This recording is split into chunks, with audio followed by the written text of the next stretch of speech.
sending them out for mastering? I always master my mixes, but my master is literally, turning up a few dBs and that's it. Like I literally just one plugin that turn it up. That's it. So basically it's just a hotter version of the mix. That's really all it is. However, when we're sending it out to mastering for like albums or projects, where there's multiple songs, really my goal is to get it back from the mastering, better than mine, but usually they're the same or almost the same. So like the improvement that I see at best is maybe 2%, which of course is welcome. That's awesome. But, it's, I always say record like there's no mix like there's no master. That's totally applicable to my workflow. Yeah. I mix like there is no mastering. And also because I just don't want to rely on somebody else, right? And most of the times my masters are the ones that are being released. So wow, that's wild. Is that like a genre specific thing, or do you think that's just like unique to you? No, I think it's unique to nowadays. Just like lower budgets. A lot of colleagues do that. Really? Yeah. So interesting. I find like there's a range with mastering of like if you want to get it back, like if you want the mastering engineer to like imprint something else on the mix, or if you want him to just kind of barely touch it. I find like sometimes I send off a mix and I just like, don't touch it too much. And then sometimes it's like, no, give it a little bit of extra glue. Like, I don't know. Like, it just depends, I think. Yeah. My thinking is while mixing, you can do all of those things by just moving a fader, right? So why bother with hoping someone can address that issue on a 2-track anyway? So yeah. That's, the best way to do that. Yeah, I feel that.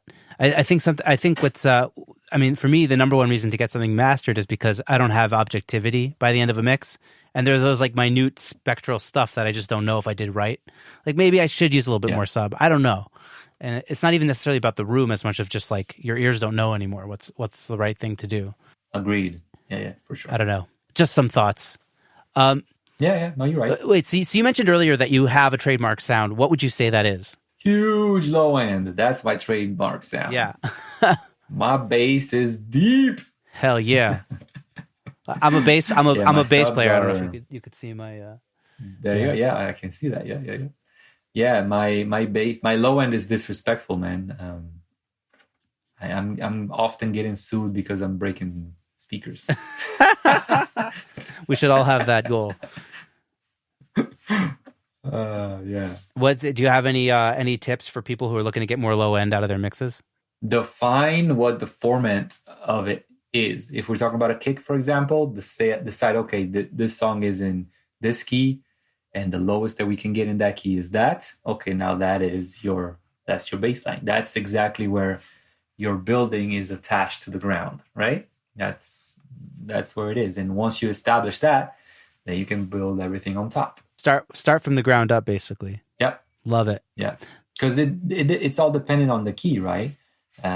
Depending on the frequency of the lowest format of the key, you may be sitting at 45 or maybe 30, or maybe your thing is calling 32, but you already know that's way too deep for basically any system, right? So as much as I would love to sit my mix at 32, that's probably not going to fly, So you got to determine that, and if that's the case, then you're gonna go to a 64, which is also kind of high for a sub frequency. So what you gonna do? Right? You gotta take all of these things in considerations and making your best judgment and moves. Yeah. Is there a lot of side chaining in hip hop? Yes, a lot of side chaining. A lot of even if it's not side chaining per se, it's whatever it takes that needs to be done to get them separate where the kick lives and where the bass lives, or the other way. Separate in frequency, in time, whatever works, But yeah, in order to achieve the maximum output for the mix, you need to have that addressed quick to early in the mix. Yeah, too. Absolutely. Do you often find that you're getting like 2 tracks to mix, or are you almost always getting multi-tracks? No, almost always multi-tracks. 99% is multi-tracks. It does happen sometimes that we don't have the stems, but at that point it's either, what's the plan of action? Either we get it reproduced, and I got guys that can do that very well. Of course, that's not ideal because it's never the same, right. Obviously. but it's better to mix vocals on a, pre-cooked 2-track, which I know it has been limited to death. Right. So there's no space for anything, right? So no, yeah. Wow. Wild. Yeah. So let's talk about your vlog for a second, because I feel like that's going to be super interesting, and I know that's something that you're super pumped about. So we talked about how you're building this new studio, Beat 3, I think you said. So tell me a bit about the vlog. How often can we expect to see those vlogs? What are you going to include in them? And yes, where can people find them? My YouTube has been dormant for over a year now, and I've never been a YouTuber. I'm not a YouTuber. The content that's living in that platform is all documentaries that you can see sessions of in that one studio, that one time with that one client, and I'm addressing that one thing that I'm showing you, right? That offers very interesting content, and for anybody that knows about audio production, there's a lot of information, and it's actually kind of interesting to see, generally speaking. But of course, the downside of that is that it takes a lot of time for me to do that, and I have to have the right situation in which I can do this. I can't really do it with celebrities and things like that.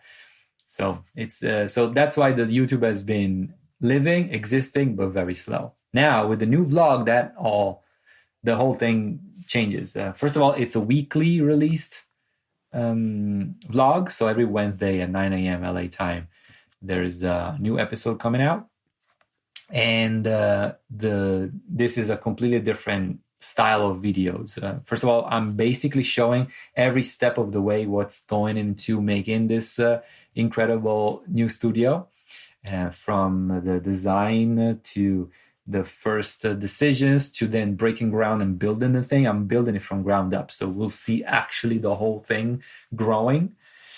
And then eventually the interior design and build, and then the gear choices and installation, and then eventually the usage. Now, what I just described to you is probably going to be in the next, 2 years or something. So it's going to be an ongoing thing. But I figured you never see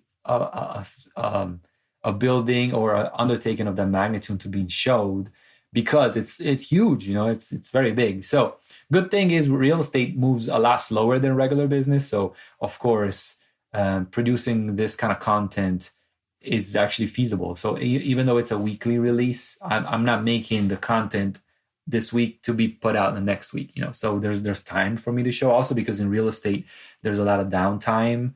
And then there's like go, and then it's like silence for 2 months, and then go, like the army or something like that. Hurry up and stop. Correct. Hurry up and wait. Yeah. Correct. Yes. And so that's what's happening on the vlog. I definitely invite anybody that has any kind of interesting recording studios to peep it. And in addition to the studio stuff, I'm presenting every other week a section or a segment where I'm listening to a mix in the car, which is something I do all the time. So that gives you an insight of what I'm looking for in the real world once I leave out of the studio. So that kind of gets you an insight of how I'm thinking and how I'm approaching mixing.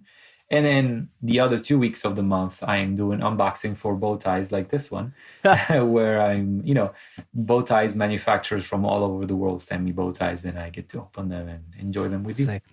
Amazing. Well, good luck with the undertaking, and I'm excited to see the studio go up. And I watched the first 2. I think you posted the third one today. So I'll put a link to the channel in the show notes, and people can go check it out.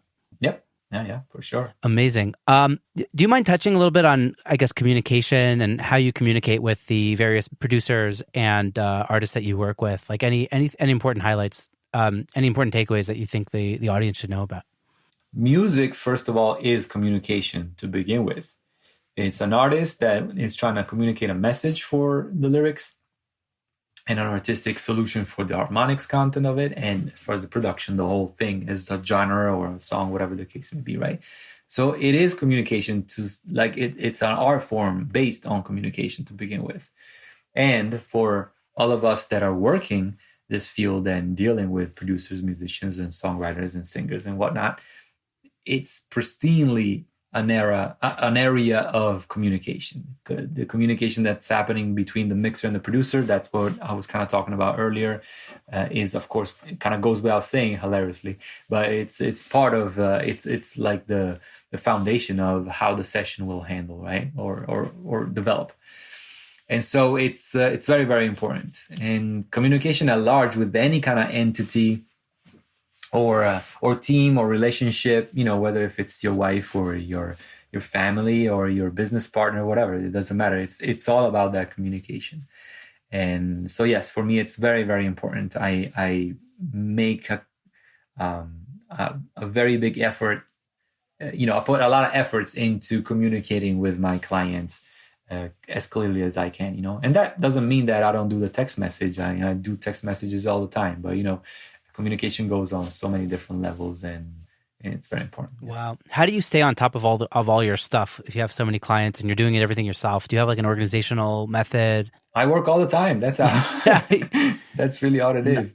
I work all the time, and I'm always on call for anything. At any given time, I have 10, 15 mixes open with revisions coming from everywhere, from the producer, from the artist, from the label, this and that. It happens all the time. So I do have on my notes on my Apple ecosystem, I have different notes dedicated to all of these things. One is the to-do for the day, which includes everything, not only the mix, but also, the invoicing, the accounting, the, what I need to do and things like that. And then I have one dedicated only to mix revisions so that I can keep track of what is due for a revision. So if a client says, hey, I want more snare on that, I don't do the more snare on that. I note it down and I have it. And next time it's time to do some more revisions, I make sure I collect all the comments from everybody involved and I deliver a new version of the mix, that comprehend everything that's been talked about. Yeah. No point in going back several times. Just do it all at once. I totally feel that. Yep. Amazing. IRKO, we've touched on so many things, and I love your personality, and I love all the I don't know. I love your vibe, and I love how passionate and dedicated you are to the craft of mixing and just audio.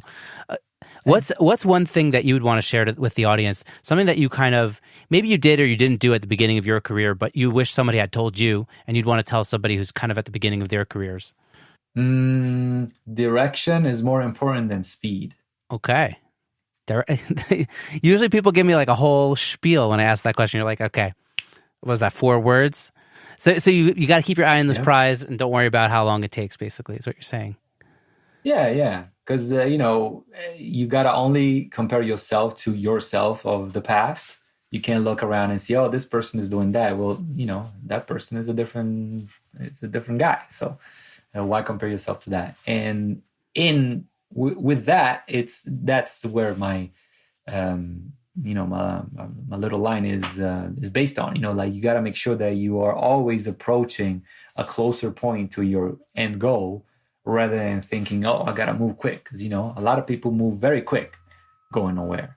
So it's a lot better to just kind of slowly, eventually make it there and enjoy the ride. It took me freaking 20 years to build my own studio. Now, It happens eventually. You have to have patience for that. Yeah, that's something I wouldn't say I'm working on that now, but I was working on that like maybe a year or two ago. Just try to enjoy the process of, like, you're not where you want to be for sure, but like, who is? Like, everybody's got bigger goals, and you attain a goal, and then you want another goal. So you got to just kind of learn to enjoy the process of wherever in that ladder you are, and just own it, I guess. Yeah, 100%. Wow. Sick, dude. IRKO, what a pleasure to talk to you. And again, thank you so much for your time and for your wisdom. And I hope to stay in touch. And at some point, I'll be back in LA. I don't know when this pandemic's going to end, but I'll be in LA at some point. I've got friends and family there, so it'll happen. Can't wait, man. Thank you so much for having me. I had a blast. Yes, dude. Be in touch. All right. Take care. There you have it, episode 76 with IRKO. I hope you enjoyed it as much as I did. I know I learned a ton, and I'm sure that there's so much that you could apply already to your next production or mix or whatever it is that you're working on. If you did enjoy this episode, I would love it if you could share it with a friend or two. That really helps the show. I know the show can reach so many more people than it already does, and it could help so many more people than it already does get better recordings, better productions, better mixes. So please share it with a friend, and if you want to leave a rating and review on Apple Podcasts, that certainly wouldn't hurt things either. In addition to that, find us on social media. We're on Instagram and Facebook. Just search for Secret Sonics. And if you have any feedback, questions, or comments, you could always shoot me an email at secretsonics@gmail.com. Be happy to talk to you. I will mention my new service that I mentioned on the previous episode called Production Coaching, which is something that I'm offering now, which is something that I think is really unique and important for